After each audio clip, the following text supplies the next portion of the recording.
नमस्कार दोस्तों, स्वागत है आपका एक्सेस इंस्टीट्यूट के यूट्यूब चैनल पर। मैं आज पुनः एक बार आपसे बात करना चाहता हूँ, दोहराना चाहता हूँ कि किसी भी एग्ज़ाम के प्रिपरेशन के लिए आपको बेसिक्स पे हमेशा ध्यान देना चाहिए। और मैं लास्ट वीडियो में भी आपको बताया था और आज मैं फिर एक बार बताना चाहता हूँ कि अपने गुरुजनों का बात ज़रूर मानें, तो आपको सफलता ज़रूर मिलेगी। उनके अनुभव का फ़ायदा उठाएं, उनका उपयोग करें। अभी हम लोग इस चैनल पर देख रहे हैं इन्वायरमेंटल इंजीनियरिंग, और इन्वायरमेंटल इंजीनियरिंग में हमारा बहुत ही एक महत्वपूर्ण टॉपिक चल रहा है प्यूरिफिकेशन ऑफ वाटर। और प्यूरिफिकेशन ऑफ वाटर में हमने आपको बहुत सारी चीज़ें बता रखा है। फिल्ट्रेशन बता दिया, स्क्रीनिंग बता दिया, सेडिमेंटेशन बता दिया, कोवलेंट विथ सेडिमेंटेशन बताया आपको, फिल्ट्रेशन भी खत्म हुआ, slow sand filter, rapid sand filter. And then हम लोग देख रहे थे डिसइंफेक्टेंट। और डिसइंफेक्टेंट में हम लोगों ने लास्ट वीडियो में देखा था कि माइनर डिसइंफेक्टेंट क्या होता है और फिर मेजर हम लोग क्या यूज करते हैं, इस पर हम लोग बात कर रहे थे। हम लोग उसमें देखे थे क्लोरीनेशन हम लोग कैसे करते हैं, क्लोरीनेशन का क्या इफ़ेक्ट होता है, क्लोरीनेशन का क्या इफ़ेक्ट होता है, किस प्रकार से हम लोग क्लोरीनेशन वर्क करता है, क्लोरीनेशन कब किसके साथ क्लोरीन रिएक्शन करता है, और किस प्रकार से डिसइंफेक्टेंट का वर्क वो करता है, डिसइंफेक्शन किस प्रकार से करता है। आज हम लोग देखेंगे कि किस किस फॉर्म में क्लोरीनेशन किया जा सकता है और क्लोरीन का यूज किया जाता है। आज हम लोग इस वीडियो में देखेंगे various form in which chlorine can be applied, बहुत इंपॉर्टेंट है। फिर हम लोग देखेंगे कि क्लोरीनेशन के टाइप कितने होते हैं। तो आज हम लोग देखने जा रहे हैं वेरियस फॉर्म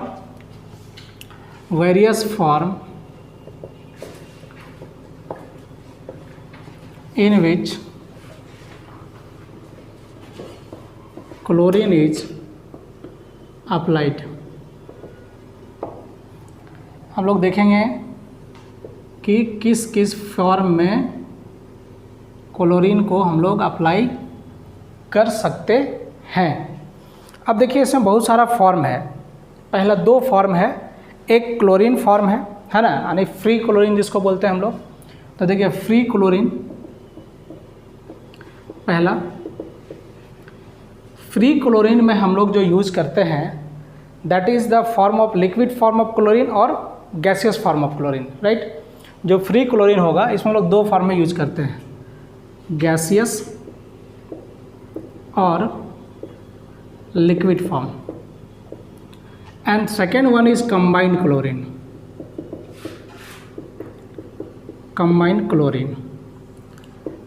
क्लोरीन में हमारे पास होता है हाइपोक्लोराइड्स और ब्लीचिंग पाउडर। पहला है हाइपोक्लोराइड्स और bleaching powder, this is the first. Second जो हम लोग यूज करते हैं एज ए क्लोरीन टैबलेट्स, ठीक है। सेकेंड जो यूज होगा this is chlorine tablets.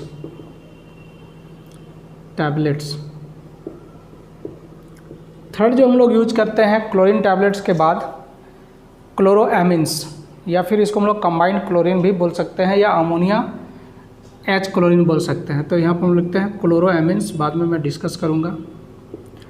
And fourth one जो है क्लोरीन डाइऑक्साइड, ठीक है।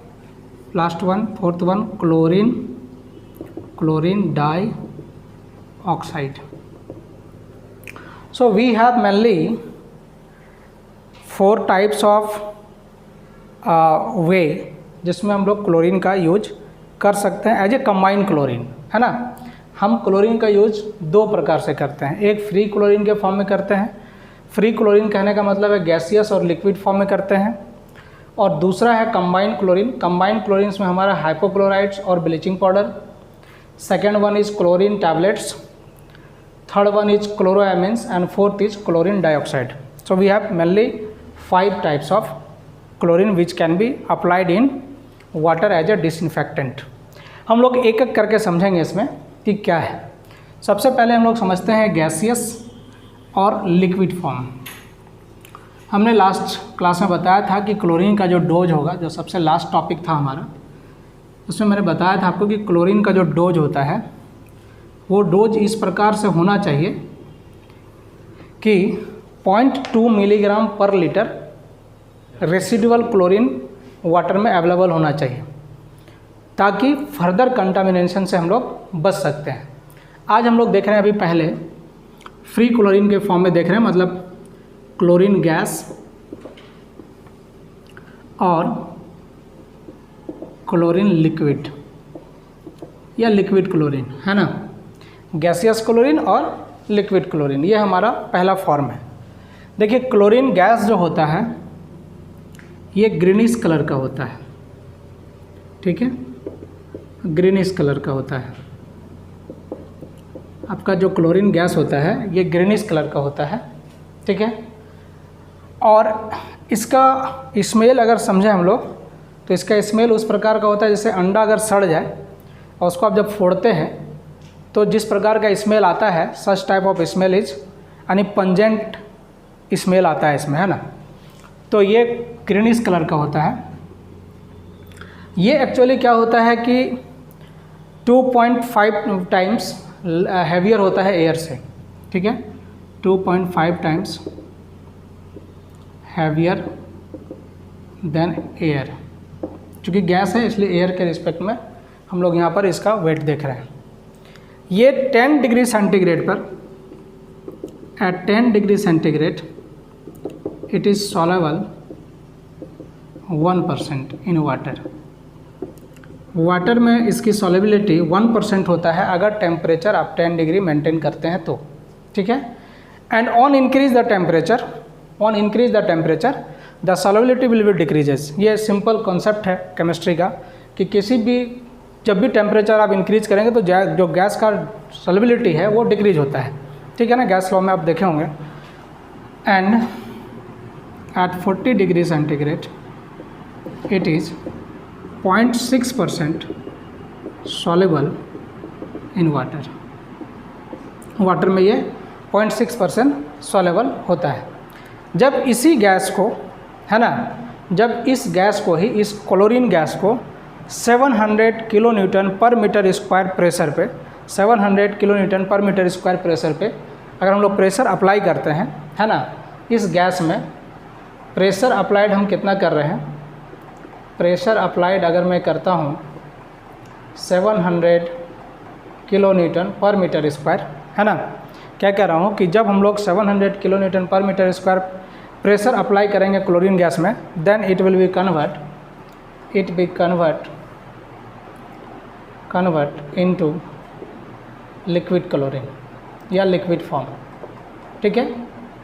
लिक्विड फॉर्म में ये कन्वर्ट हो जाएगा। अगर क्लोरीन गैस पे 700 kilo newton per metre square का प्रेशर अप्लाइड कर दिए तो ये आपका कन्वर्ट हो जाएगा किसमें, लिक्विड फॉर्म में। But the temperature should B 40 degree centigrade. यहाँ पर टेम्परेचर हम 40 डिग्री सेंटीग्रेड रखे हैं ना, एट 40 डिग्री सेंटीग्रेड, ठीक है। अगर आप टेम्परेचर बढ़ाते हो, ठीक है, if you increase the temperature then this pressure may be increased, है ना, PV इक्वल टू nRT, ठीक है। As the temperature will be increases volume will be increases, so the pressure applied should be increase, ठीक है। तो यहाँ पर अगर आप टेम्परेचर को बढ़ाओगे तो प्रेशर भी आपको लिक्विड क्लोरीन में चेंज करने के लिए बढ़ाना पड़ेगा। ये जो आपका लिक्विड क्लोरीन है, ये 700 kilo newton per metre square में जो हम लोग प्रेशर लगाने के बाद जो हमको क्लोरीन अचीव हुआ, that is in the form of liquid, इसको हम लोग एक सिलेंडर में भरते हैं, ठीक है। ये जो है आपका क्या होता है, filled in steel cylinder. Steel cylinder में भरते हैं जो 50 kg से लेके 100 kg तक का वैल्यू में आ सकता है ना, 50 kg से लेके 100 kg के वेट में आता है। अलग अलग जैसे एज पर नीड होता है या फिर एज पर जो कंपनी आपको भर के दे रही है उस पर डिपेंड करता है कि कौन सा ये सिलेंडर में इसको डाल रहा है। But the pressure inside the cylinder will be 700 kilo newton per metre square, ठीक है। This cylinder be fitted with a device which is known as chlorinator, ठीक है। इस सिलेंडर को हम लोग एक डिवाइस से कनेक्ट करते हैं जिसको हम लोग क्लोरीनेटर कहते हैं, ठीक है ना। ये जो सिलेंडर होगा, suppose this is a cylinder, ठीक है, we have a chlorinator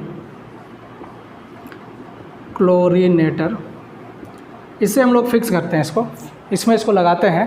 chlorinator एक डिवाइस है जिस डिवाइस के माध्यम से आप क्लोरीन को वाटर में डालते हैं, ठीक है ना। एक्चुअली क्या होता है कि स्मॉल क्वांटिटी ऑफ क्लोरीन, आप चूँकि क्लोरीन का डोज बहुत कम होता है, जनरली अगर बहुत हाई बात करें हम लोग तो 15 मिलीग्राम पर लीटर तक हम लोग इसको अप्लाई करते हैं, बहुत high, this is the highest, मतलब, और उससे ज़्यादा बहुत कम चांसेस होता है जब हम लोग अप्लाई करते हैं।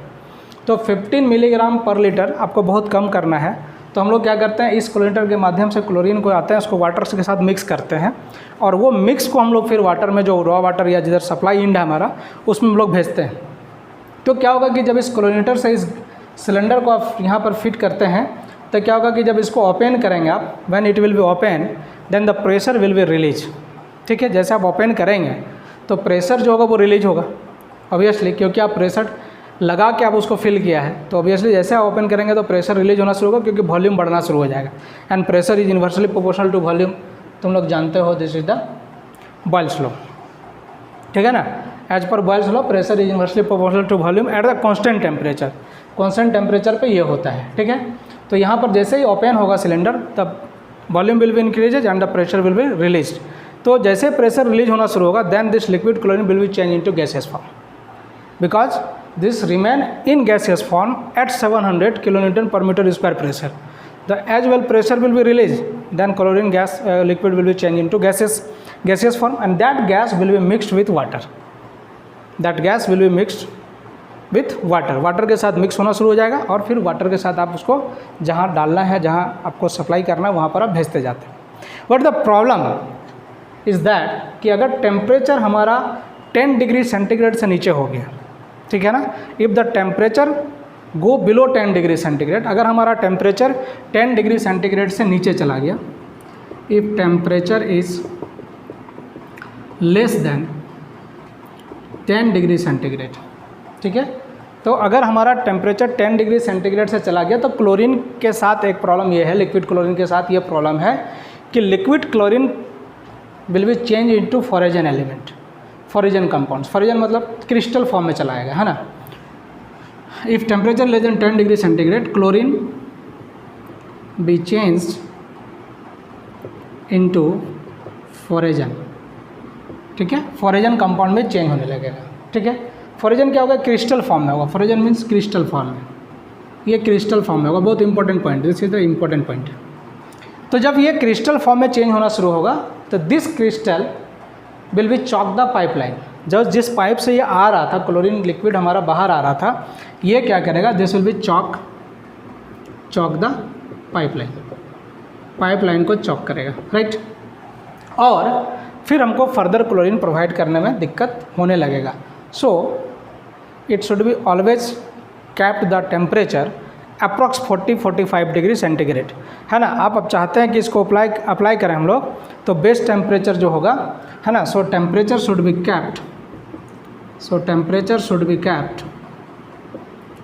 Kept between 38 degree centigrade to 42 degree centigrade, इस रेंज में आप टेम्परेचर को रखेंगे, ठीक है। अनदर प्रॉब्लम इज़ दैट, दूसरा प्रॉब्लम ये है कि अगर टेम्परेचर हाई हो गया किसी कारण से, it may be chances that the temperature may be very high, temperature high हो गया, if temperature rise beyond 90 degree centigrade, है ना, ठीक है। If temperature is more than 90 degree centigrade, तब क्या करेगा, जब 90 डिग्री सेंटीग्रेड से टेम्परेचर हमारा ज़्यादा हो जाएगा, then chlorine react with steels, chlorine steel से रिएक्ट करना शुरू कर देगा, और स्टील का जो आपको सिलेंडर है वो क्या होगा, धीरे धीरे खत्म हो जाएगा, ठीक है। Then it will react with steel cylinder, ठीक है, सिलेंडर से रिएक्ट करने लगे, तब यहाँ पर आप डेंजर का सिचुएशन आ जाएगा। But in general in India क्या है कि आपका जो टेम्परेचर है वो 90 डिग्री सेंटीग्रेड कभी होता नहीं है ना, मैक्सिमम कभी 42, 45 या 46 डिग्री सेंटीग्रेड तक ही जाता है। अब इसके आसपास ऐसा कोई बॉयलर लगा हुआ है या फिर ऐसा फर्नेंस ही लगा हुआ है, तो मे भी टेम्परेचर हो सकता है बढ़ जाए, लेकिन आपका 90 डिग्री सेंटीग्रेड पे नहीं जाता है, सो इतना आपको डरने का ज़रूरत नहीं है। क्लोरीन गैस क्या होता है, जब इवॉल्व होता है तो ये लंग्स के लिए है ना, और नोज़ में इरिटेशन मतलब फील कराता है, ये इरिटेशन आपको देता है ना, irritation to lungs. Chlorine gas chlorine gas gives irritation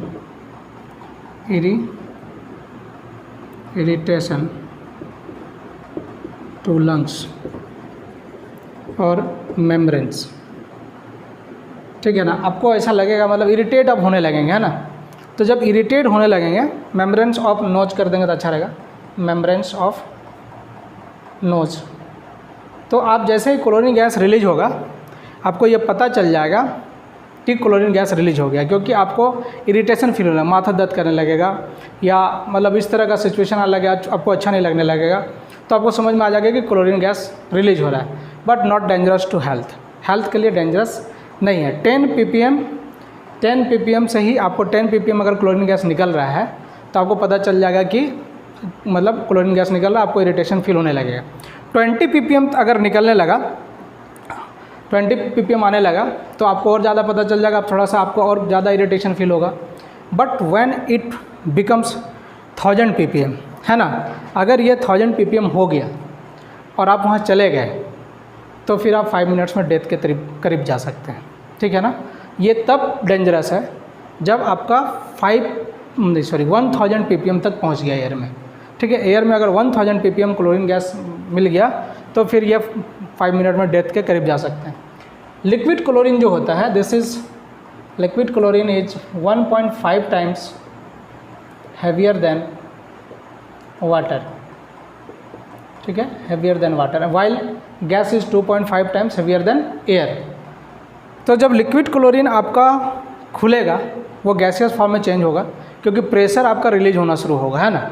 pressure जब रिलीज होगा तो ये गैसियस फॉर्म में आना शुरू होगा, लेकिन आपको पता चल जाएगा, इरिटेशन होने लगेगा, नोज़ में होने लगेगा या लंग्स में होने लगेगा। तो खुलने पर ये चूँकि एयर से हैवियर है, this is heavier 2.5 times heavier, तो ये तुरंत ऊपर नहीं जाएगा। So the cylinder should be kept in such a place which is open. इसलिए सिलेंडर को हम लोगों को इस तरह के जगह में रखना चाहिए जो ओपन हो, ताकि वहाँ पर अगर गैस खुलता है तो ठीक है, ये ऊपर तो जल्दी तुरंत नहीं जाएगा, because this is heavier than air, heavier है एयर से 2.5 टाइम्स, 2.5 गुना ज़्यादा है, तो ये तुरंत ऊपर की ओर नहीं जाएगा, थोड़ा टाइम लगाएगा, तो ये नीचे की ओर ज़्यादा फैलेगा। इस वजह ये अगर ओपन एरिया में है तो ज़्यादा दूर तक फैलेगा, तो ये डाइल्यूटेड हो जाएगा और हमारे हेल्थ के लिए ये ज़्यादा हार्मफुल इफेक्ट नहीं क्रिएट करेगा। इसलिए इसको हमेशा स्टोर करना चाहिए ऐसे जगह में जहाँ पर जो जगह ओपन हो। अगर आप रूम में रखना चाहते हैं, अगर आप रूम में ही रखना चाहते हैं तो फिर रूम जो है फुल्ली वेंटिलेटेड होना चाहिए। ठीक है ना, वेंटिलेटेड अगर रहेगा तो ज़्यादा अच्छा है। ठीक है ना, ज़्यादा अच्छा है। और ये और ज़्यादा डेंजरस कब हो जाएगा, अगर कार्बन मोनोऑक्साइड मिल गया इसको, अगर कहीं से if carbon monoxide is present in atmosphere, अगर एटमॉस्फेयर में कार्बन डाइऑक्साइड प्रेजेंट है तो क्लोरीन गैस उसके साथ तुरंत रिएक्शन कर लेता है और रिएक्शन करके एक्सप्लोसिव टाइप का चीज़ बनाता है, तो उस समय ये आपका डेंजर हो सकता है। बट हमारे एटमॉस्फेयर में कार्बन मोनोऑक्साइड उतना नहीं है, लेकिन अगर किसी रूम में आपने इसको स्टोर किया, वहाँ पर इस तरह का सिचुएशन आता है कि कार्बन मोनोऑक्साइड प्रेजेंस हो, इसलिए हम लोग क्या करेंगे, जिस रूम में भी इसको रखेंगे वो हमारा वेंटिलेटेड होगा, ज़्यादा बड़ा बड़ा वेंटिलेटर रखेंगे हम लोग, सनलाइट आते रहे, ज़्यादा अच्छा रहेगा, ताकि कार्बन मोनोऑक्साइड एग्जिस्ट ना कर पाए। इस तरह के सिचुएशन हम लोग रखेंगे। इसके यूज़ करने के लिए इसलिए हमारे पास एक मास्क होता है। ठीक है ना, इसलिए हम लोग जब इसका यूज़ करते हैं तो हम लोग को मास्क पहन के यूज़ करना चाहिए। अगर लीकेज होता है तो आप इरिटेशन से आप बच सकते हैं। प्रॉपरली डिजाइन मास्क आपके पास अवेलेबल होता है। इसको फीड हम लोग करते हैं किससे, हम लोग फीड करते हैं इसको क्लोरीनेटर से। Chlorinator is a device which is use to feed the chlorine in water में हम लोग इसको फीड करने के लिए क्लोरीनेटर का यूज करते हैं। ठीक है, इसका डोज क्या होगा, क्लोरीन गैस का डोज क्या होगा, तो क्लोरीन गैस का डोज इतना होना चाहिए कि residual chlorine should be at least 0.2 milligram per litre after the contact period of 20 minutes, है ना। 20 मिनट्स के कॉन्टैक्ट पीरियड में आपका ये जो इसका रेसिडुअल क्लोरीन है, मतलब रेसिडुअल क्लोरीन कहने मतलब जहाँ पे आप क्लोरीन को डाल रहे हैं, क्लोरीन को डालने के बाद जो पानी जहाँ से आपको भेज रहे हैं to the consumer, to the distribution में, वहाँ पर इंड पर जब कंज्यूमर इंड पर जाएंगे उस जगह पर इसका वैल्यू उस वाटर में कम से कम 0.2 मिलीग्राम पर लीटर होना चाहिए। एकदम याद कर लेना है, ये बहुत इंपॉर्टेंट क्वेश्चन है कि 0.2 मिलीग्राम पर लीटर आपका रेसिडुअल क्लोरीन होना ही चाहिए, उससे कम आपका बिल्कुल ही नहीं होना चाहिए, है ना। कॉन्टैक्ट पीरियड कितना रहेगा 20 to 30 मिनट्स, 20 मिनट्स तो एटलीस्ट, ठीक है ना। 20 to 30 मिनट्स तक आपका 0.2 मिलीग्राम पर लीटर मिलना चाहिए residual chlorine. So this is the chlorine gas और क्लोरीन लिक्विड, इस फॉर्म में हम लोग क्लोरीन का यूज करते हैं, ठीक है। अब दूसरा देखते हैं हमारे पास क्या है। सेकेंड था हमारे पास हाइपोक्लोराइड्स और bleaching powder, right.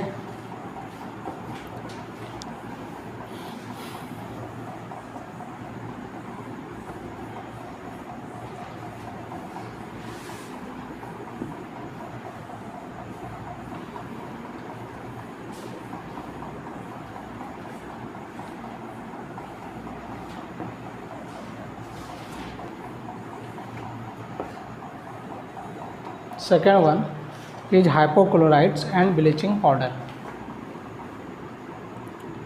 Hypochlorites and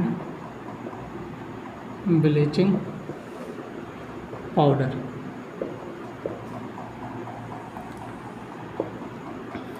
generally ये सोडियम और कैल्शियम के हाइपोक्लोराइड्स के फॉर्म में मिलता है, like that this is the hypochloride CaOCl2, this is calcium hypochloride, ठीक है। ये जब वाटर में जाएगा, है ना, ये जैसे ही वाटर में मिक्स करेंगे हम लोग हाइपोक्लोराइड्स को, ये स्टेबल कंपाउंड है, ठीक है। हाइपोक्लोराइड्स को जैसे ही वाटर में हम लोग मिक्स करेंगे, this will be change into Ca2+ and 2OCl-, this is hypochloride ions, जो कि लास्ट वीडियो में मैंने आपको बताया था, ठीक है ना। This is hypochloride ions, right. तो ये हो गया हाइपोक्लोराइड आयंस, ठीक है। And now this hypochloride ions, ये हाइपोक्लोराइड आयंस क्या करेगा, this is unstable, negative charge हो गया, so this will be react with H+ ion, ठीक है ना। H+ आयन से रिएक्ट करेगा and that will be form HOCl, this is hypochlorous acid, ठीक है। बट हाइपोक्लोरस एसिड कब एग्जिस्ट करता था, hypochlorous acid will be exist when the pH be less than 7, okay. तो यहाँ पर आपको जो है आपका यहाँ पर ये जो वैल्यू, ये जो एग्जिस्ट करेगा, ये एग्जिस्ट करेगा मोर देन 7 पे, this will be exist more than 7, और ये जो होगा आपको लेस देन 7 पे होगा। तो मतलब pH यहाँ पर क्या होना चाहिए, pH should be less than 7। When pH will be less than 7, then HOCl will be exist. If pH is more than 8, then it will be exist in OCl- and H+ ion, ठीक है। But OCl- and HOCl both are disinfectant. HOCl hypochlorous acids or hypochlorite ions both act as disinfectant, but we know HOCl is 80 times stronger than hypochlorite acid, but this is 80 times stronger than OCl-. Both will be act as disinfectant, but this will be 80 times more. So presence of this in water is more effective for disinfectant, ठीक है। This process is known as hypochlorination. This process is known as hypochlorination, ठीक है। इस process को हम लोग हाइपोक्लोरिनेशन कहते हैं, ठीक है ना। अब देखिए यहाँ पर क्या है कि अगर इसका हम लोग मॉलिक्यूलर मास निकालें, if you want to calculate the molecular mass of this, तो इसका मॉलिक्यूलर मास क्या हो जाएगा, देखिए calcium is 40 plus 2 times of oxygen is 16, this is 35, so what will be this, ये हो गया आपका 51 × 2 142 ग्राम, ठीक है। So molecular mass of this is 142 gram या मिलीग्राम या जो भी जिस यूनिट में आप इक्विवेलेंट लेना चाहते हो 142, and the molecular mass of this molecular mass will be 102 gram, because 2 times into 16 + 35, so this will be give 102 gram, okay, right, because this is 2 molecules. When one calcium hypochlorides, this is calcium hypochlorides, when one mole of calcium hypochlorites dissociate, it will be form 2 moles of hypochlorite ions. So the molecular mass of calcium hypochlorites is 152 gram and this is 102 ग्राम. ठीक है, तो अब यहाँ पर देखिए क्या है कि अब देखिए कि 142 ग्राम. अब ये दिस इज़ नॉट डिसइंफेक्टेंट, ये आपका डिसइंफेक्टेंट नहीं है क्या? नॉट डिसइंफेक्टेंट, ये आपका डिसइंफेक्टेंट नहीं है. डिसइंफेक्टेंट हो रहा है, ये फॉर्म है. This is the form in which chlorine is used as a disinfectant. Chlorine may be used in the two form, either in the form of free chlorine which is in gaseous और liquid form, जिसमें कि chlorine को हम लोग direct apply करते हैं, Cl2 को direct apply कर दिया. अदर देन हम लोग उसका कंबाइंड फॉर्म यूज़ कर सकते हैं कि वो किसी के साथ कंबाइंड फॉर्म में हो, लाइक दैट कैल्शियम मतलब हाइपोक्लोराइड्स या ब्लीचिंग पाउडर. तो हाइपोक्लोराइड में कैल्शियम हाइपोक्लोराइड्स हो सकता है या सोडियम हाइपोक्लोराइड्स भी हो सकता है. आइदर सोडियम क्लोराइड और calcium hypochlorides can be used as a hypochlorides. ये आपका डिसइंफेक्टेंट नहीं, बट जैसे इसको आप वाटर में ऐड करते हैं this will be dissociate in this form and this is not the disinfectant. ये आपका डिसइंफेक्टेंट नहीं है, but hypochloride ion is the act as a disinfectant. ये हाइपोक्लोराइड आयन्स क्या होगा कि H+ आयन से रिएक्शन करके हाइपोक्लोरस एसिड बनाएगा and that hypochlorous acid is more stronger disinfectant, that is 80 times stronger than OCl- ion. अब देखिए कि यहाँ पर आप देखिए कि 142 ग्राम 142 पार्ट्स CaOCl2 मतलब कि calcium hypochlorides, 142 parts CaCl2 form 102 parts of OCl- ion, right. So one part will be form what? This will be form 102 by 142 parts. इसको थोड़ा चेंज कीजिए, कितना आ रहा है? थोड़ा चेंज किया जाए. 102 by 142, जल्दी चेंज कीजिए.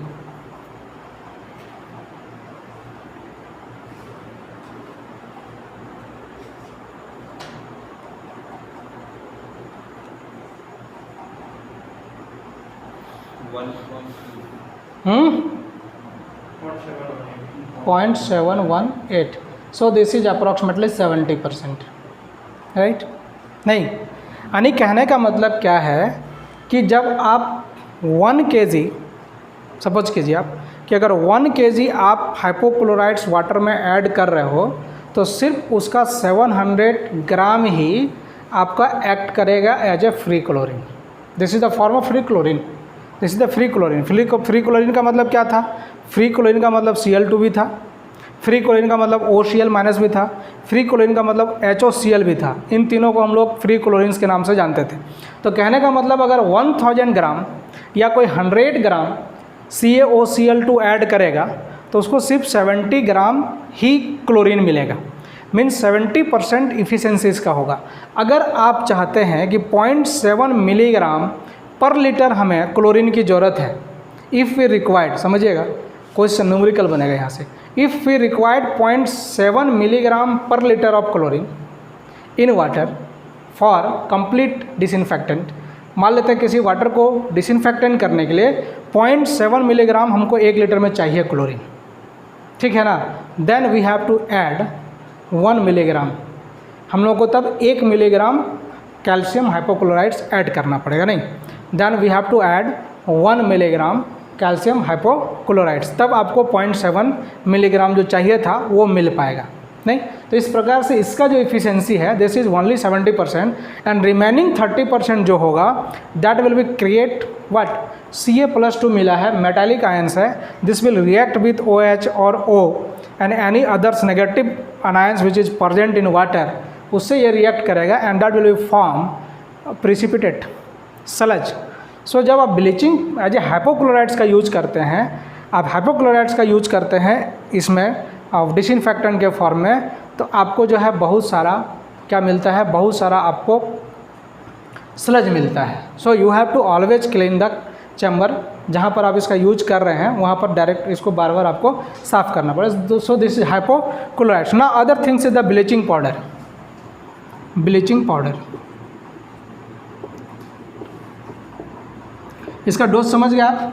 पॉइंट मतलब 70% ही ये काम करेगा, ठीक है ना। ब्लीचिंग पाउडर का फार्मूला होता है CaOCl2, ठीक है, CaOCl2 कैल्शियम ऑक्सीक्लोराइड, ठीक है, calcium oxychloride, this is also known as calcium oxychloride, ठीक है। This is chemical trade name is the bleaching powder, trade name is bleaching by powder, otherwise this is known as calcium oxychloride, ठीक है, या फिर chlorinated lime भी बोल सकते हैं इसको आप। This is also known as, चूँकि यहाँ OH के जगह पर Cl2 आ गया, so this is chlorinated lime. So the another name of bleaching powder, मतलब chemical name of bleaching powder is calcium oxychloride और क्लोरीनेटेड लाइम, या फिर ट्रेड नेम ब्लीचिंग पाउडर करते हैं। ब्लीचिंग पाउडर जो है, चूँकि ऑक्सी वर्ड लग गया है, जहाँ पर भी ऑक्सी वर्ड लगता है केमिस्ट्री के किसी फार्मूला में, whenever oxy word is used, hypoxy word is used, hypo word is used, then you have to always understand that this is very unstable compound। क्या क्या बोले, हाइपो, ऑक्सी, परऑक्सी, इस type का जहाँ वर्ड यूज होता है। Peroxide H2O2, this is not generally exist, है ना, H2H2 hydrogen peroxide which is very unstable compound. उसी तरह से ऑक्सी वर्ड कहीं लग गया तो this is also very unstable compound. Hypo word लग गया, इसका मतलब आपको समझना है this is very unstable compound. तो ये आपका क्या है कि आपका CaOCl2 this is very unstable compound, unstable compound, ये बहुत ही अनस्टेबल कंपाउंड होता है। वंस अगर आप इसको एक बार आप खोल देते हो, ठीक है, एक बार इसको आप ओपन कर देते हो, जैसे एयर इसके साथ आता है this will be react with air, ठीक है, एयर के साथ ये रिएक्ट कर देगा and chlorine gas will be release, है ना। या तो एयर के साथ ये कि मॉइस्चर अगर मिल जाता है, suppose we have a moisture, तो ये अगर मॉइस्चर के साथ रिएक्शन कर गया, H2O के साथ रिएक्शन कर गया, this will be form CaH whole twice plus chlorine gas, ठीक है। अगर जैसे ही ये मॉइस्चर के साथ रिएक्शन कर गया, जो कि हवा में मॉइस्चर है, उसके साथ जैसे ब्लीचिंग पाउडर को आप रिएक्ट करवा देते हैं, मतलब कि आप इसको पैक किया है, यहाँ पर आप स्टैंडर्ड कंडीशन में पैक किया है, लेकिन जैसे आप इसको ओपन करते हैं तो ये हवा के मॉइस्चर से रिएक्शन कर लेता है, और मॉइस्चर से रिएक्शन करते ही ये क्लोरीन गैस रिलीज करा देता है। तो जैसे अब मॉइस्चर से रिएक्ट कर गया तो then chlorine gas will be released, और आपका कौन था डिसइंफेक्टेंट, कौन था, क्लोरीन था। तो अब मॉइस्चर में आ गया तो क्लोरीन गैस ही रिलीज हो गया, then this will be waste material. तो ये सिर्फ वेस्ट मटेरियल होगा, सिर्फ चूना रह जाएगा और कुछ नहीं, है ना। Only lime will be present, chlorinated chlorine हट जाएगा and only lime will be present. अगर एयर में भी खुला छोड़ दें हम लोग इसको तो CaO बना के Cl2 रिलीज कर देगा, है ना। अगर आप इसको एयर में भी, आप हवा में भी छोड़ दें तो this will be form Ca और Cl2, एंड व्हेन Cl2 आपका रिलीज हो गया as well as the Cl2 will be release, then this is not act as a disinfectant, तब ये डिसइंफेक्टेंट की तरह यूज नहीं करेगा। तो इसका जब भी यूज करना है तो it should be always packed into small packet which is air tight, which should be air tight, means उसको बाहर से हवा बिल्कुल नहीं जाना चाहिए, है ना। इस तरह के पैकेट हम लोग इसको पैक करते हैं, ठीक है, और हवा लग गया तो ये बेकार हो जाएगा। इसका जो इफिशियंसी ओनली 30%, ये अगर रिलीज करेगा, इसका रिएक्शन देखेंगे तो सिर्फ 30% ही क्लोरीन प्रोवाइड करता है। This will be produce only 30% chlorine, सिर्फ 30% क्लोरीन ही प्रोवाइड करता है। इसीलिए अगर आपको 0.3 मिलीग्राम पर लीटर क्लोरीन चाहिए होगा वाटर में, तो आपको 0.3 मिलीग्राम पर लीटर आपको चाहिए तो आपको 1 ग्राम आपको डालना पड़ेगा। अगर आपको 3 चाहिए तो आपको 10 डालना पड़ेगा। तो इसका मतलब है ये 30% इसका एफिशिएंसी कम है। So we can not used in large water supply scheme. Large water supply scheme में हम लोग इसका यूज नहीं करते, लेकिन स्विमिंग पूल जैसा हो गया, छोटा इंडस्ट्री हो गया, वहाँ पर ट्रीट करने के लिए हम लोग ब्लीचिंग पाउडर का यूज़ करते हैं। So hypochloride is more efficient than bleaching powder. Hypochloride जो होगा ये स्टेबल है, इसलिए इसके रिस्पेक्ट में ये क्या हो जाएगा, ज़्यादा अच्छा इफिशिएंट आपका क्या होगा, डिसइंफेक्टेंट होगा। So this was hypochlorides. Now use of chlorine tablets.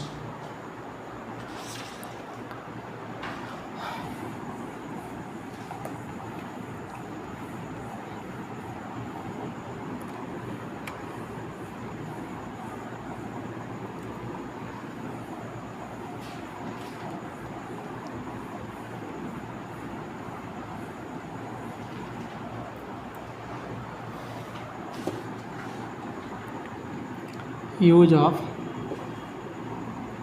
Chlorine tablets. Chlorine tablets actually chlorine tablet मतलब टैबलेट के फॉर्म में आता है, ठीक है। और ये हम लोग स्मॉल क्वांटिटी ऑफ वाटर के लिए यूज करते हैं, used for small quantity, used for small quantity, ठीक है ना। छोटा क्वांटिटी के लिए, कम क्वांटिटी के लिए हम लोग इसका यूज करते हैं, है ना। जैसे कि एक ओवरहेड टैंक हमारे पास, उसमें हमको लगता है कि हमको डालना चाहिए, तो वहाँ पर हम लोग इसको टैबलेट हम लोग डाल देते हैं। एक्चुअली 0.5 मिलीग्राम जो होता है इसका, 0.5 ग्राम जो होता है 20 लीटर के लिए सफिशिएंट होता है ना। 0.5 gram is sufficient for 20 litre of water.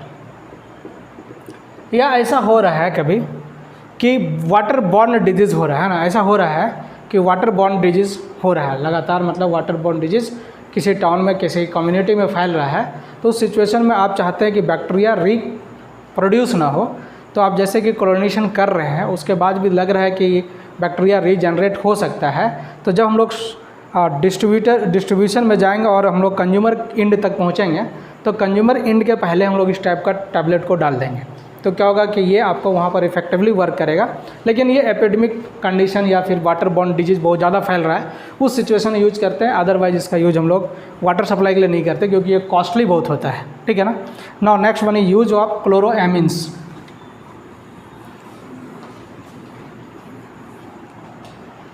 Use of क्लोरोएमिन्स।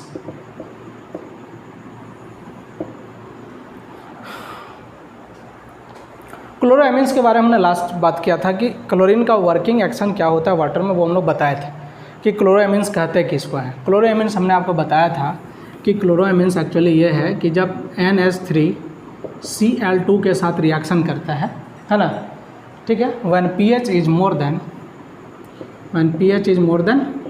7.5 this will be form NaCl plus HCl, ठीक है। Chloramines, this is known as mono NH2Cl, this is mono chloramines, right. जब आपका pH 4.5 से लेके 6.5 तक होता है, then it will form NaCl2 plus HCl, so this is known as dichloramines, right. और जब आपका pH क्या होता है Cl2, when pH is less than 4.5, then this will form NCl3 plus HCl, so this is known as trichloroamines, right. So we have three things: monochloroamines, dichloroamines, ठीक है, ट्राइक्लोरोएमिन्स, यहाँ ये ठीक है, कहीं कहीं 4.5 भी रहता है, चलो 5 कर देते हैं, ठीक है। तो ये हमारा 3 रेंज है, 3 फॉर्म हो रहा है। इन तीनों को मिला के हमने नाम क्या दिया था, कंबाइंड क्लोरीन्स, ठीक है। तो कहने का मतलब यूज ऑफ क्लोरोएमिन्स या फिर use of chlorine with ammonia, ठीक है, या फिर ऐसा लिख सकते हैं हम लोग, use of chlorine with ammonia, ठीक है। तो आप क्लोरोएमिन्स का यूज एज ए डिसइंफेक्टेंट करना चाहते हैं, तो हमने बताया था कि ये जो क्लोरोएमिन्स यहाँ फॉर्म हो रहे हैं, that is known as combined chlorines, है ना। This 3 are known as combined chlorines, जो जैसा हमने लास्ट क्लास में बताया था आपको कि ये सब क्या है, कंबाइंड क्लोरीन्स है। कंबाइंड क्लोरीन्स का मतलब हमने बताया था आपको, कंबाइंड क्लोरीन्स का मैंने हम लोग बताया था क्या, NH2Cl, NaCl2 and NCl3, these are combinedly known as combined chlorines or chloroamines. This chloroamines or combined chlorines is act as disinfectant, but what? This is 1/25 less stronger than free chlorines. Free chlorines के compare में ये आपका less stronger होता है, 1/25 times, right. तो ये जो है आपका less effective right, 1/25 times of free chlorine, right, याद है ना, बार बार बता रही है, ऑब्जेक्टिव क्वेश्चन है, ठीक है। तो आपका क्या होगा 1/25 टाइम्स ये फ्री क्लोरीन से, बट इट इज़ स्टेबल, है ना। फ्री क्लोरीन क्या था, चूँकि वो गैसियस फॉर्म में पाया जाता था, इस वजह से क्या है कि गैसियस फॉर्म में फाइंड होने के वजह से वो जैसे ही ऐसा सनलाइट या कुछ मिलेगा तो वो रिलीज हो जाता है, ठीक है, या फिर हो सकता है ज़्यादा देर तक स्टे नहीं करे, गैसियस फॉर्म में है, but it is more stable then free chlorines, ठीक है ना। ये जो आपका कंबाइंड क्लोरीन है, it is more stable then free chlorines. अब इससे क्या फ़ायदा हुआ कि ये मोर स्टेबल फ्री क्लोरीन्स हो गया तो ज़्यादा देर वाटर में रहेगा, so regeneration of bacteria, chances of regeneration of bacteria is less. चूँकि ये ज़्यादा समय तक पानी में रहेगा इसलिए बैक्टीरिया के रीजनरेशन का चांस कम हो जाएगा, क्योंकि कंटामिनेशन को ये रोकेगा, फर्दर कंटामिनेशन जो होना है उसको ये क्या करेगा, डिक्रीज करेगा। तो आपका क्या है, फर्दर कंटामिनेशन फर्दर जो है, so reduce the chances of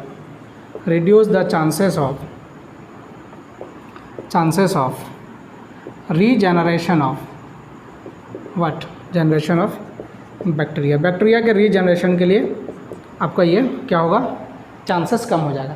but strength is less 1/25 times of the free chlorine. The contact period of free chlorine was 20 to 30 minutes. 20 to 30 minutes आप कॉन्टैक्ट पीरियड रखते थे, लेकिन इस केस में आपका जो कंबाइंड क्लोरीन का केस है, इस केस में आपको जो है कॉन्टैक्ट पीरियड बढ़ाना पड़ेगा क्योंकि इसका स्ट्रेंथ कम है। So contact period will be 1 to 2 hours, ठीक है ना। Contact period of this will be 1 to 2 hours. Contact period should be 1 to 2 hours, ठीक है। 1 से 2 घंटा कॉन्टैक्ट पीरियड आप बढ़ा देंगे तो ये आपको क्या करेगा कि जो काम फ्री क्लोरीन कर रहा था वो कर लेगा, कॉन्टैक्ट पीरियड इंक्रीज कर गया यहाँ पर। अब देखिए क्या है कि आप जब ऐड करते हैं इसको, जब आप ऐड करते हैं then ammonia will be add first, ठीक है।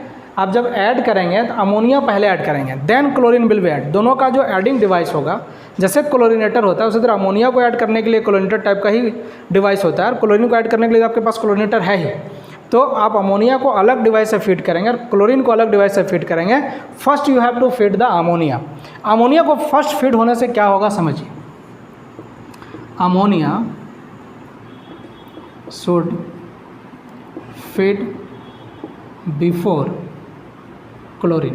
क्लोरीन के फीड करने के पहले आपको अमोनिया को फीड करना चाहिए, और ख़ास करके उस तरह के वाटर में जिसमें फेनॉल प्रेजेंस होने का चांस है ना।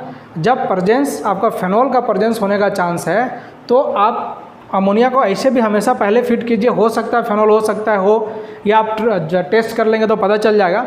लेकिन अगर फेनॉल प्रेजेंस है वाटर में, if phenol is presence in water then ammonia at first react with phenol, तब अमोनिया फेनॉल से रिएक्ट पहले कर लेगा। If you add chlorine first then chlorine will react first with phenol, और जब chlorine phenol के साथ फर्स्ट रिएक्ट करेगा तो बहुत ख़राब स्मेल देगा, है ना। तो स्मेल बहुत ख़राब देगा। तो जो आपका ये है use of chloramines, this is very suitable for the water which contain phenols. नहीं, क्योंकि आप अगर क्लोरीन ऐड करते हैं, यानी फ्री क्लोरीन का ऐड करते हैं, आप क्लोरीन गैस या क्लोरीन लिक्विड का ऐड करते हैं, या फिर आप हाइपोक्लोराइड्स का यूज करते हैं जहाँ के फ्री क्लोरीन्स का ही फॉर्मेशन होता है अल्टीमेटली, उस केस में अगर आप फ्री क्लोरीन्स का यूज करते हैं उस वाटर में जिसमें फेनॉल होता है, तो phenol reacts with free chlorine first and produce a bad smell, ठीक है, खराब स्मेल प्रोड्यूस करेगा। सो ये वेरी सूटेबल होगा, सूटेबल फॉर वाटर containing फेनॉल्स या फेनोलिक कंपाउंड्स और फेनोलिक कंपाउंड्स, इस तरह का जहाँ चीज़ें होगा वहाँ पर आप जो है इस तरह के मतलब आप क्लोरोएमीन्स को आप क्या कर सकते हैं, यूज यहाँ पर कर सकते हैं, ठीक है। अब अमोनिया क्या करेगा कि ये जो अगर अमोनिया को पहले ऐड कर दिए तो अमोनिया फेनॉल के साथ रिएक्ट कर जाएगा, ठीक है, और उस तरह का कोई भी गैसेस या उस तरह का मतलब स्मेल आपको प्रोड्यूस नहीं करेगा, है ना। ठीक है। अब इसका डोज क्या होगा, डोज क्या होगा, डोज जो होगा इसका, डोज जो होगा अमोनिया का, ammonia, this is 1/3 to 1/4 times the amount of chlorine, amount of chlorine, जितना क्लोरीन का आवश्यकता है आपको, ठीक है ना, जितना क्लोरीन का आवश्यकता है आपको, उसका 1 to 3 to 1/4 टाइम्स आप अमोनिया ऐड करेंगे। अगर क्लोरीन आप सपोज 9 ग्राम ऐड कर रहे हैं या 10 ग्राम ऐड कर रहे हैं तो आप 2.5 ग्राम आप अमोनिया ऐड करेंगे। अब ये पता कहाँ से चलेगा कि रेसिडुअल क्या बचा हमारे पास? So this the residual can be calculated from the DPD test, है ना। डीपीडी टेस्ट हम लोग उसको एक्सप्लेन करेंगे, अच्छा से समझेंगे डीपीडी टेस्ट क्या होता है, हमेशा क्वेश्चन पूछता रहता है। तो डीपीडी टेस्ट से हम लोग वो फाइंड आउट करेंगे रेसिडुअल क्लोरीन या अमोनिया क्या होगा। वहाँ पर दोनों चीज़ का हम लोग फाइंड आउट कर सकते हैं, ammonia as well as chlorine. So the dose will be this. अब हमारे पास लास्ट वन है, that is use of chlorine dioxide. इसको अरेंज करते हैं हम लोग, क्या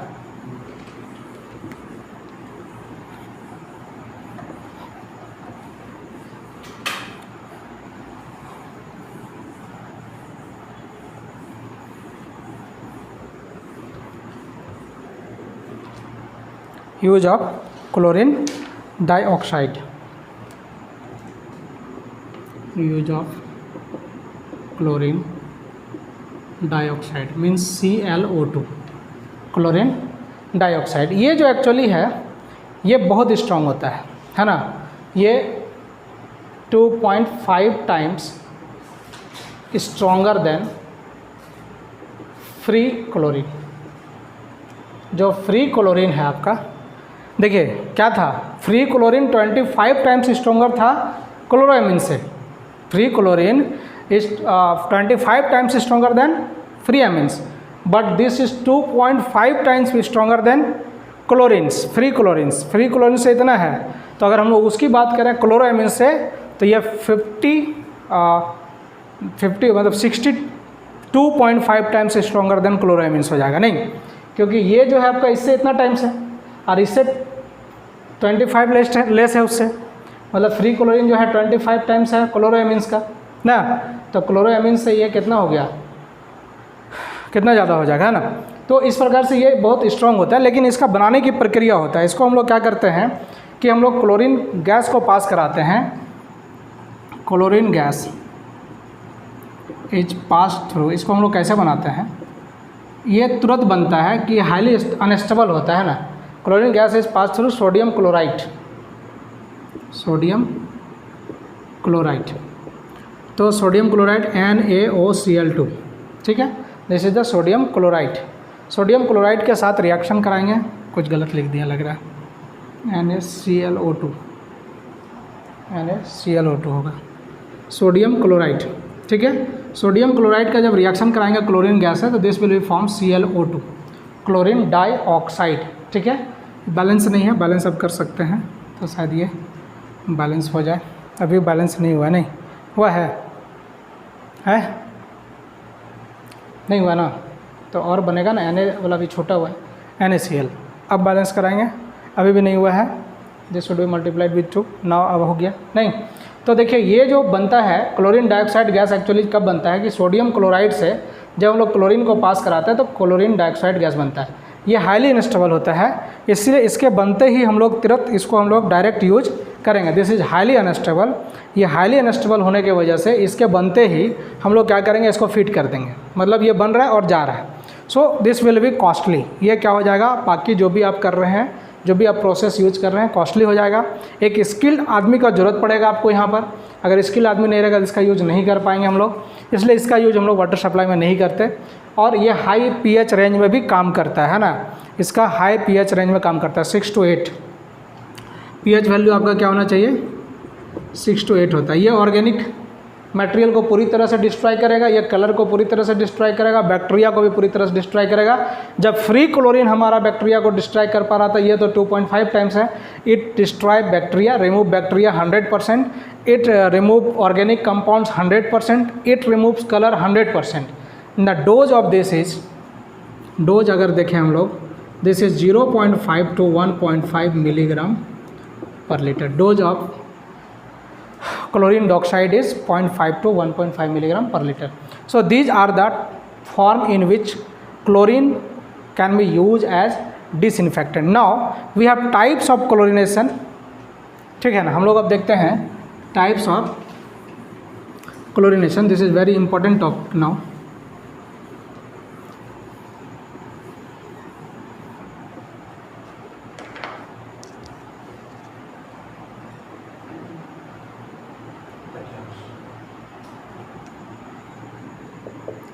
Types of chlorination. ठीक है, टाइप्स ऑफ क्लोरीनेशन. क्लोरीनेशन हमारा 3, 4, 5 प्रकार का होता है. हम लोग एक एक करके देखते हैं. सबसे पहले होता है plain chlorination. Plain chlorination, right. Second one is pre chlorination, right. Third one is post chlorination, right. Next is double chlorination. Okay. Next is break point chlorination. Break point chlorination. Next one is super chlorination. Next one is dechlorination, right. So we have generally 7 types of chlorination. First is a plain chlorination, second is pre-chlorination, third is post-chlorination, fourth is double chlorination, fifth is break point chlorination, 7 is super chlorination, and 7 is dechlorination. At first we have say about plain chlorination.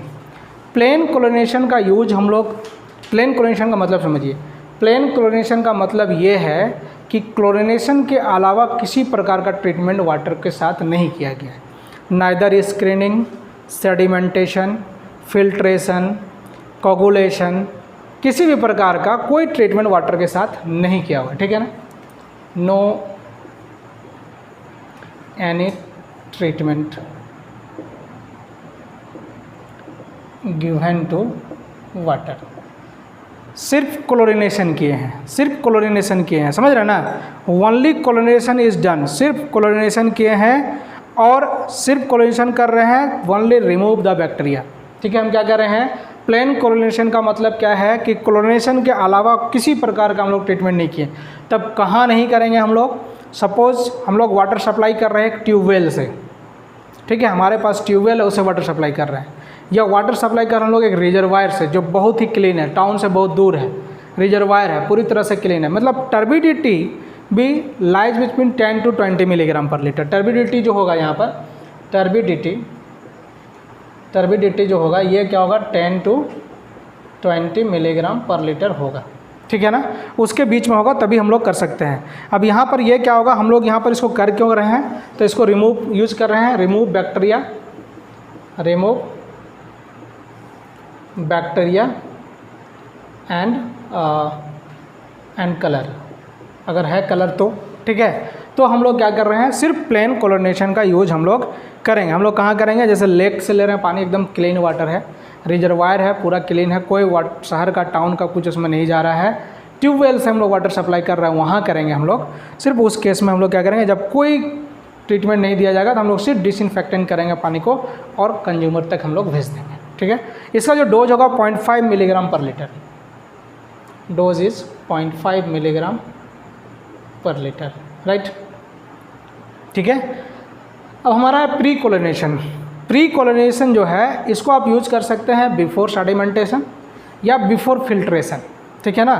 Pre chlorination का use आप either before sedimentation कर सकते हैं या फिर before filtration. हम यहाँ लिख रहे हैं बिफोर फिल्ट्रेशन हम लोग इसका यूज कर रहे हैं. ठीक है.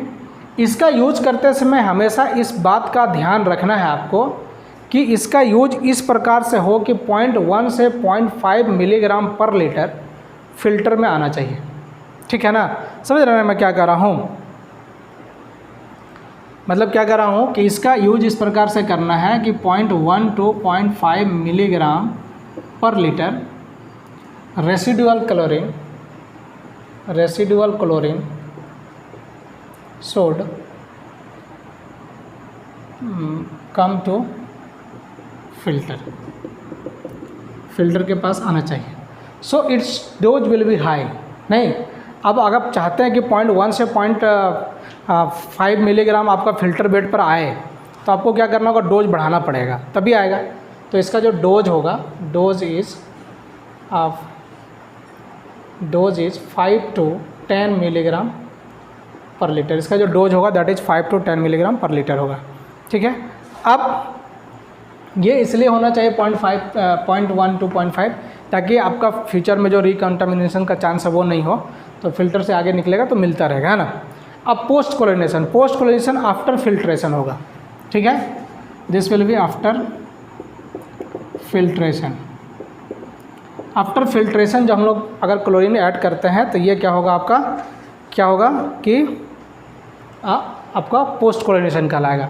इसका डोज इस प्रकार से होना चाहिए कि 0.2 milligram per litre residual chlorine होना चाहिए. नहीं, 2 residual chlorine after contact period of 20 to 30 minutes या 20 मिनट्स लिखते हैं. ठीक है ना. पोस्ट क्लोरिनेशन क्या है कि अगर आप फिल्ट्रेशन के बाद क्लोरिनेशन कर रहे हैं that it is known as post chlorination. Now next is double chlorination. Double chlorination का मतलब क्या है, अगर आप दोनों प्रक्रिया कर रहे हैं, ठीक है ना. डबल क्लोरिनेशन का मतलब क्या है कि प्री प्लस पोस्ट क्लोरिनेशन. अगर आप दोनों टाइप का क्लोरिनेशन को कर रहे हैं, प्री और पोस्ट दोनों टाइप के क्लोरिनेशन को कर रहे हैं, then such type of chlorination is known as double chlorination. और इस तरह का काम आप तब करते हैं जब बहुत ज़्यादा रेनी सीजन का टाइम है, बहुत ज़्यादा बैक्टीरिया जनरेट होने का चांस है, या वाटर हाईली पॉल्यूटेड है, तब उस केस में आप डबल क्लोरिनेशन का काम आप कर सकते हैं. ठीक है ना. तो double chlorination is nothing but this the pre plus post chlorination. दोनों काम आप करेंगे, before filtration and after filtration. So this is known as double chlorination. Now we have break point chlorination. अब हम लोग इसको डिटेल में समझते हैं कि ब्रेक पॉइंट क्लोरिनेशन होता क्या है. ठीक है ना.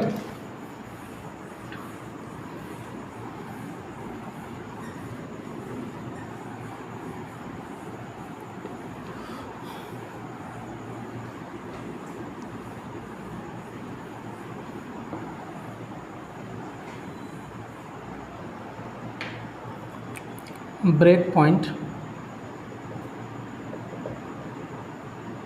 क्लोरिनेशन. ठीक है कि ब्रेक पॉइंट क्लोरिनेशन है क्या. ठीक ना. ब्रेक पॉइंट क्लोरिनेशन हम लोग सबसे पहले ये समझते हैं कि क्लोरीन जब हम लोग डालते थे तो उसका एक्शन क्या होता था. उसका एक्शन होता था वो कि हाइपोक्लोराइड्स बनाता था. वो क्या बनाता था, हाइपोक्लोरस एसिड बनाता था. अगर अमोनिया है तो क्लोरोएमिन्स बनाता था. ये 3 चीज़ वो बनाता था. और रिएक्शन किस प्रकार से होता था, हमने लास्ट वीडियो में बताया था आपको कि रिएक्शन वो इस तरह से करता था कि पहले जो अनायंस प्रेजेंट, जैसे Fe2+ है, Mn+2 है, SO2- है, इस तरह का कंपाउंड्स अगर प्रेजेंट है वाटर में तो क्लोरीन सबसे पहले उसके साथ रिएक्ट करता था. फर्स्ट उसके साथ रिएक्ट करता था. सेकेंड क्या करता था, वो सेकेंड बैक्टीरिया को किल करता था. थर्ड क्या करता था, ऑर्गेनिक मैटर के साथ रिएक्शन करता. रिएक्शन का ये क्या प्रोसेस है, पहला प्रोसेस फर्स्ट क्या था कि वो ये अगर हम लोग रिएक्शन देखें क्लोरीन का तो क्या था रिएक्शन कि फर्स्ट रिएक्शन करता था ये एनायन से. नहीं, अगर प्रेजेंट है तो एनायंस लाइक आपका Mn2+, Fe2+ अगर है तो. अदरवाइज दूसरा काम क्या करता था, रिमूवल ऑफ बैक्टीरिया. थर्ड काम क्या होता था, रिएक्शन विथ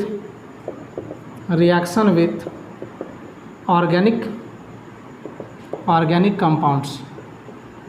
ठीक है ना.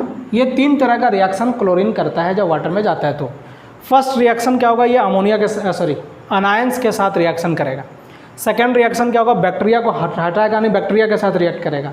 और थर्ड जो होगा वो ऑर्गेनिक कंपाउंड्स के साथ रिएक्शन होगा। बैक्टीरिया के साथ जो है, अच्छा ये जनरली आपको पानी में मिलेगा नहीं, पहला जो चीज़ है ये मिलेगा नहीं, बिकॉज कि आप ट्रीटमेंट के बाद डाल रहे हैं। ये आपको तब मिल सकता है जब आप सीधा आप क्या कर रहे हैं कि ट्यूबवेल से पानी ले रहे हैं, तो उस सिचुएशन में हो सकता है कि मैग्नीज और आयरन आपको मिक्स मिल सकता है पानी में, लेकिन अदरवाइज आपको क्या है कि ये आपको मिलता नहीं है। सो क्लोरीन आप जैसे ऐड करेंगे, बिकॉज आप सरफेस वाटर का यूज कर रहे हैं, बिकॉज आप लार्ज सप्लाई वाटर स्कीम का बात करते हैं हमेशा। वाटर सप्लाई स्कीम का मतलब होता है कि आप हमेशा जब भी बात करते हैं कि सरफेस सोर्स से हम पानी सप्लाई कर रहे हैं, ठीक है ना। छोटा वाला बात, छोटे छोटे चीज़ के लिए हम लोग जो ट्यूबवेल या वगैरह बनाते हैं उसको लोग वाटर सप्लाई में नहीं रखते। वाटर सप्लाई का मतलब हमारा है कि हम लोग सरफेस वाटर से ह्यूज क्वांटिटी में वाटर को हम भेज रहे हैं, ठीक है ना। तो यहाँ पर इसलिए इसका मिलने का संभावना बिल्कुल खत्म हो जाता है। तो आपके पास अब मिलेगा क्या, बैक्टीरिया, और आपको मिलेगा ऑर्गेनिक कंपाउंड्स। बैक्टीरिया जो होता है, बैक्टीरिया को रिमूव करने में क्लोरीन का बहुत ज़्यादा डोज नहीं चाहिए होता है ना। Less amount of chlorine is required, less amount of chlorine is required, समझिएगा, बहुत लेस अमाउंट में चाहिए, ठीक है। बट ऑर्गेनिक कंपाउंड्स के रिएक्शन के लिए लार्ज अमाउंट में चाहिए आपको होता है, ठीक है ना। तो यहाँ पर क्या होगा, more amount of chlorine is required. और जब ऑर्गेनिक कंपाउंड से रिएक्शन करेगा ना, समझिएगा क्या कह रहा हूँ, जब ऑर्गेनिक कंपाउंड से रिएक्शन करेगा ना, ऑर्गेनिक कंपाउंड से रिएक्शन करेगा ना, तो आपका क्या होगा कि ऑर्गेनिक कंपाउंड से रिएक्शन करने का मतलब होगा कि ये ज़्यादा अमाउंट में भी क्लोरीन का ज़रूरत होगा, और क्या होगा कि बहुत ख़राब स्मेल होगा, है ना। Bad smell will be produce, और bad smell will be BAD ना, bad smell will be produce, यह समझ गया आप। तो अब देखिए, मान ली ये दो चीज़ मिलना है हमको, ठीक है, ये दो चीज़ मिलना है। अब देखिए कि अब जब बैक्टीरिया रिमूव करेगा तो बहुत क्लोरीन यूज होगा नहीं, बहुत कम क्लोरीन यूज होगा। मतलब अगर मान लो कि हमने सपोज करता है कि 1 मिलीग्राम पर लीटर हम वो अप्लाई कर रहे हैं क्लोरीन, ठीक है, 1 मिलीग्राम पर लीटर हम अप्लाई कर रहे हैं, तो ये बैक्टीरिया को रिमूव करने में बहुत कम 0.1 खत्म होगा, तो 0.9 आपका क्या होगा, रेसिडुअल हो जाएगा। हमको रेसिडुअल चाहिए कितना, 0.2, मैक्सिमम 0.2 चाहिए, नहीं 0.2 से ज़्यादा रहेगा तो टेस्ट बिटर हो जाएगा, तो हमको 0.2 चाहिए होता है, तो इसमें बहुत कम होगा। तो आप जितना क्लोरीन डालेंगे वो थोड़ा बहुत बैक्टीरिया को रिमूव करने में यूज हो जाएगा, और बाकी क्लोरीन आपका रेसिडुअल क्लोरीन में मिल जाएगा। But if the organic compounds will be present then it will be required of huge amount. तब क्लोरीन अगर आपको ऑर्गेनिक कंपाउंड है तब उसको ज़्यादा चाहिए, और फिर वो जो है पूरा का पूरा क्लोरीन से रिएक्ट करेगा। तो देखिए, अगर मान लेते हैं हम लोग एक डायग्राम यहाँ बनाना चाह रहे हैं, suppose we have a diagram here, ठीक है। हम इधर क्या कर रहे हैं, रेसिडुअल क्लोरीन हम लोग कर रहे हैं, रेसिडुअल क्लोरीन हम इस एक्सिस में रेसिडुअल क्लोरीन को हम लोग यहाँ पर रख रहे हैं, ठीक है ना। और इधर हम लोग डाल रहे हैं अप्लाइड क्लोरीन, हम लोग इस एक्सिस में अप्लाइड क्लोरीन डाल रहे हैं। Very important graph is this, ठीक है।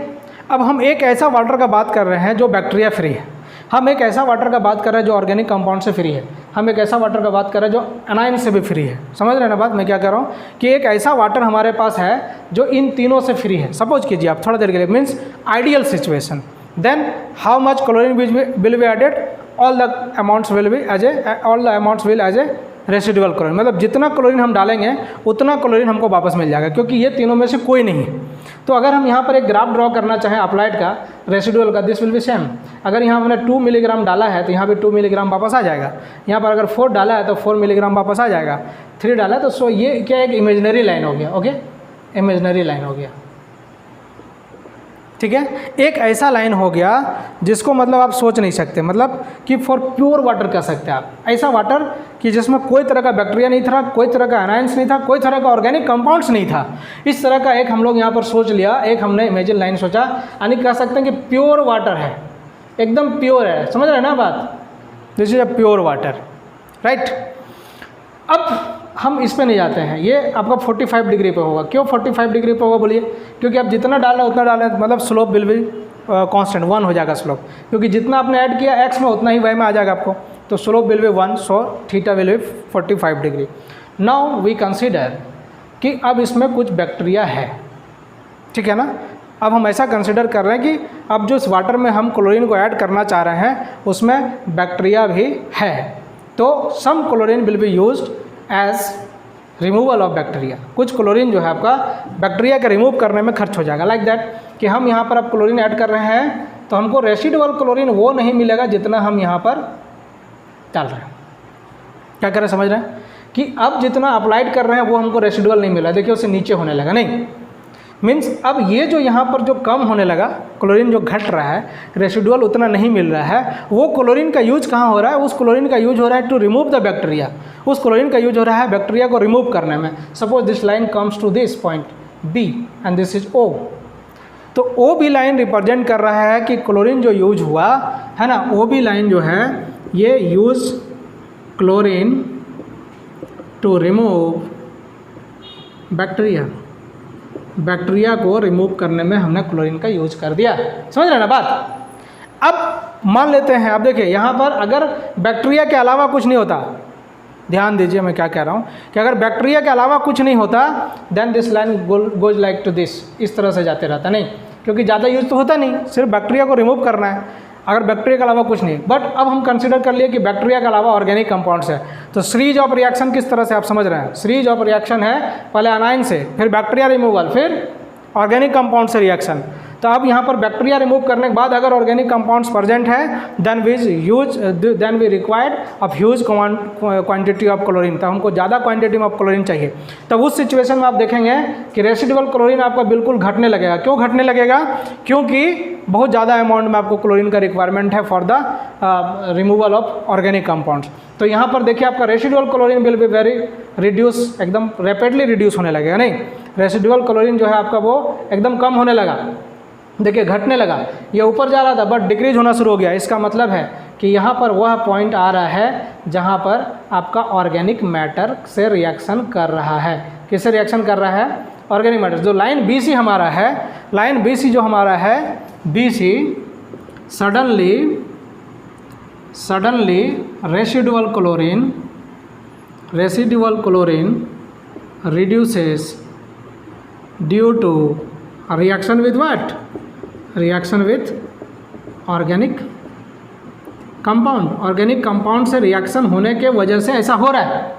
और यहाँ से बी पॉइंट से, समझिएगा, बी पॉइंट से ही बैड स्मेल आना शुरू हो जाएगा, क्योंकि मैंने लिखा है यहाँ reaction with organic compounds more amount of chlorine is required, bad smell B produce. तो यहाँ से ही बैड स्मेल प्रोड्यूस होना शुरू हो जाएगा, बैड स्मेल बी प्रोड्यूस। समझ रहे ना क्या कह रहा हूँ? Bad smell will produce. और जैसे ही सी पर पहुँचेगा, मतलब सी पर पहुँचेगा या फिर एक ऐसा पॉइंट पर पहुँचेगा जहाँ पर ऑर्गेनिक कंपाउंड्स कंप्लीटली खत्म हो चुका होगा रिएक्शन करके, उसके बाद जो आप क्लोरीन ऐड करेंगे उस क्लोरीन का कोई यूज नहीं होगा। क्यों यूज नहीं होगा? क्योंकि बैक्टीरिया भी रिमूव हो चुका है, ऑर्गेनिक कंपाउंड भी रिमूव हो चुका है। Then further addition of chlorine will be appear as residual chlorine, means the line after this point, इस पॉइंट के बाद जो लाइन होगा आपका, समझिएगा मैं क्या कर रहा हूँ, इस पॉइंट के बाद जो आपका लाइन होगा that line will be parallel to this imaginary line, because all bacterias are remove, all organic matters are removed, so this line is ideal line and this will be 45 degree to the horizontal. So this point C point is known as break point। अब इसके बाद आप अगर chlorine को add करते हैं आप, तो फिर क्या होगा कि आपको पूरा का पूरा क्लोरीन आपको रेसिडुअल क्लोरीन के फॉर्म में मिलने लगेगा। सो the dose of chlorine will be like that. अब आपको यहाँ से ये ध्यान रखना है कि आपको इतना क्लोरीन और ऐड कर देना है कि 0.2 मिलीग्राम पर लीटर क्लोरीन आपको as a residual chlorine achieve हो जाए। आपको इस पॉइंट के बाद इतना तो डोज हो गया आपका to remove the bacteria and organic compound, and the amount of chlorine should be add for residual chlorine. Residual chlorine के लिए आपको कुछ अमाउंट में क्लोरीन आपको ऐड करना है कि 0.2 मिलीग्राम पर लीटर आपको रेसिडुअल क्लोरीन मिलना शुरू हो जाए, ठीक है। So this point is break point, and यहाँ पर जो होगा ना, यहाँ पर बैड स्मेल आना बंद हो जाएगा, bad smell will B disappear, ठीक है ना। यहाँ से डिसअपियर हो गया, मतलब पूरी तरह से ये रिएक्शन कर लिया। Hence break point chlorination is what? Break point chlorination is the method of chlorination in which the amount of chlorine added will be appear as residual chlorine. हम लोग ब्रेक पॉइंट क्लोरीनेशन हम लोग उसको कहेंगे जब आप जितना अमाउंट में क्लोरीन को ऐड करेंगे उतना ही अमाउंट में आपको क्लोरीन फिर वापस मिल जाए, ठीक है ना। So this is the break point chlorination. Now we have super chlorination. आपको यहाँ हमेशा ऐसा ध्यान रखना है कितना कि 0.2 आपका मिलीग्राम पर लीटर आपका रेसिडुअल क्लोरीन होना चाहिए, तो हमेशा याद ही रखना है कि 0.2 मिलीग्राम आपको रेसिडुअल हमेशा मिले। Now next is the super chlorination. Super chlorination is nothing but this is the type of chlorination in which we use huge amount of chlorine in water। Super chlorination क्या है? Super chlorination उस प्रकार का chlorination है जिसमें हम लोग, next point is super chlorination. Super chlorination क्या है कि उस प्रकार का क्लोरीनेशन है जिसमें हम लोग ह्यूज अमाउंट ऑफ क्लोरीन का ऐड करते हैं या एक्सेस अमाउंट ऑफ क्लोरीन का ऐड करते हैं। एक्सेस अमाउंट ऑफ क्लोरीन, इसमें लिखिए सुपर क्लोरीनेशन का मतलब क्या हुआ? Excess amount of chlorine is used. Super chlorination का मतलब excess amount of chlorine in use. Under bracket आप लिखिएगा 5 to 15 मिलीग्राम पर लीटर, है ना। आप बहुत ज़्यादा यूज कर रहे हैं, एक्सेस अमाउंट मतलब 5 to 15, 5 से 15 मिलीग्राम पर लीटर आप क्लोरीन का यूज यहाँ पर करते हैं, ठीक है। ये आप कब करते हैं? दिस विल बी डन, ये आप सिर्फ तब करते हैं when water is highly polluted. आप लिखेंगे super chlorination is done when water is highly polluted. जब आपका वाटर हाईली पोल्यूटेड रहेगा तब आप क्या करेंगे कि सुपर क्लोरीनेशन करेंगे। आप एक्सेस अमाउंट में क्लोरीन को ऐड करेंगे 5 to 15 मिलीग्राम पर लीटर। अब यहाँ पर देखिए प्रॉब्लम क्या होगा कि जब इतना अमाउंट में आप क्लोरीन को ऐड करेंगे then residual chlorine will be very high. आप रेसिडुअल क्लोरीन लिखिए, residual chlorine will be 1 to 2 milligram per litre. आपको जब सुपर क्लोरीनेशन आप करेंगे ना तो रेसिडुअल क्लोरीन जो होगा वो 1 से 2 मिलीग्राम पर लीटर तक आपको मिल सकता है या फिर और भी ज़्यादा मिल सकता है बियॉन्ड ब्रेक पॉइंट। ये जो ब्रेक पॉइंट है ना, सुपर क्लोरीनेशन ऐसा ही होगा, रिएक्शन तो ऐसा ही होगा। ब्रेक पॉइंट के बाद आपको जो 0.2 मिलीग्राम पर लीटर मिलना चाहिए that will be 1 to 2 milligram per litre, उससे ज़्यादा मिलेगा, ठीक है ना। तब अब अगर इससे ज़्यादा मिल गया, हम लोग को देना कितना है? 0.2 मिलीग्राम पर लीटर। अगर आप उससे ज़्यादा प्रोवाइड कर देते हैं तो क्या होता है कि फिर एक बिटर टेस्ट आ जाता है पानी का। तो उस सिचुएशन में क्या है, आपको you should have remove this. आपको ये जो है 1 और 2 मिलीग्राम पर लीटर जो आया था इसको आप रिमूव करते हैं। तो आप क्या करते हैं? डीक्लोरिनेशन करते हैं ना, डीक्लोराइजिंग एजेंट का आप यूज करते हैं। तो लिखिए to remove high quantity of residual chlorine, to remove high amount of residual chlorine dechlorinating agent will be used. Dechlorinating agent will be used, और नाम जरूर लिखेंगे क्योंकि ये एग्जाम में बहुत पूछता है कि which of the following is dechlorinating agent. नाम लिखिए सल्फर डाइऑक्साइड गैस, फटाफट लिखिए सल्फर डाइऑक्साइड गैस। सेकेंड लिखिए एक्टिवेटेड कार्बन, सेकेंड लिखिए एक्टिवेटेड कार्बन। नेक्स्ट लिखिए सोडियम थायोसल्फेट, नेक्स्ट लिखिए सोडियम थायोसल्फेट। नेक्स्ट लिखिएगा sodium meta bisulphate, sodium thiosulphate के बाद लिखिएगा सोडियम मेटा बाइसल्फेट। फिर लिखिएगा सोडियम सल्फाइट, सोडियम बाइसल्फाइट लिखा, सॉरी सोडियम सल्फाइट। फिर लिखिएगा सोडियम बाइसल्फाइट। फिर लिखिएगा ammonia as NH4OH, ammonia as NH4OH, इस फॉर्म में यूज करते हैं, ठीक है। अब देखिए अब क्या है कि एग्जाम में जब क्वेश्चंस पूछता जाता है which of the following is the best dechlorinating agent, समझिएगा मैं क्या कर रहा हूँ कि जब एग्जाम में पूछा जाएगा which of the following is the best dechlorinating agent, तो अगर ये सारा ऑप्शन दे दिया है तो जिस तरह मैंने सीरीज लिखाया है उसी तरह से बेस्ट से वर्स्ट की तरफ जा रहे हैं। मतलब sulphur dioxide is the best, then क्या है आपका एक्टिवेटेड कार्बन है, देन सोडियम थायोसल्फेट होगा, देन सोडियम मेटा बाइसल्फेट होगा। नहीं तो ये सीरीज उसी प्रकार से अगर ये चारों है और सल्फर डाइऑक्साइड भी है तो आपको समझना है कि sulphur dioxide is the best dechlorinating agent. अब देखिए जैसे आप डीक्लोरिनेटिंग एजेंट का यूज करेंगे, आप जैसे ही डीक्लोरिनेटिंग एजेंट का आप यूज करेंगे तो all chlorine will be remove from the water, all residual chlorine will be remove from the water. तो जब सारा क्लोरीन आपका रिमूव हो जाएगा, बट आपको हमेशा ध्यान रखना 0.2 milligram per liter should be present in water. Then you have to add extra chlorine 0.2 to 0.3 milligram per liter as a residual chlorine. मतलब अब तो पूरा रिमूव हो गया, क्योंकि यहाँ पर सुपर क्लोरीनेशन कर दिए, ज़्यादा आ गया तो फिर तो सब रिमूव ही हो गया। तो फिर आपको 0.2 से 0.3 मिलीग्राम फिर से आपको नेक्स्ट पॉइंट पे ऐड करना है, ताकि मतलब जो है आपको as a residual chlorine 0.2 milligram per litre presence रहे। तो इस तरह से था सुपर क्लोरीनेशन। और लास्ट में मैंने आपको बताया था डीक्लोरिनेशन। तो dechlorination is nothing but this is the application of dechlorinating agent. ठीक है, ओके।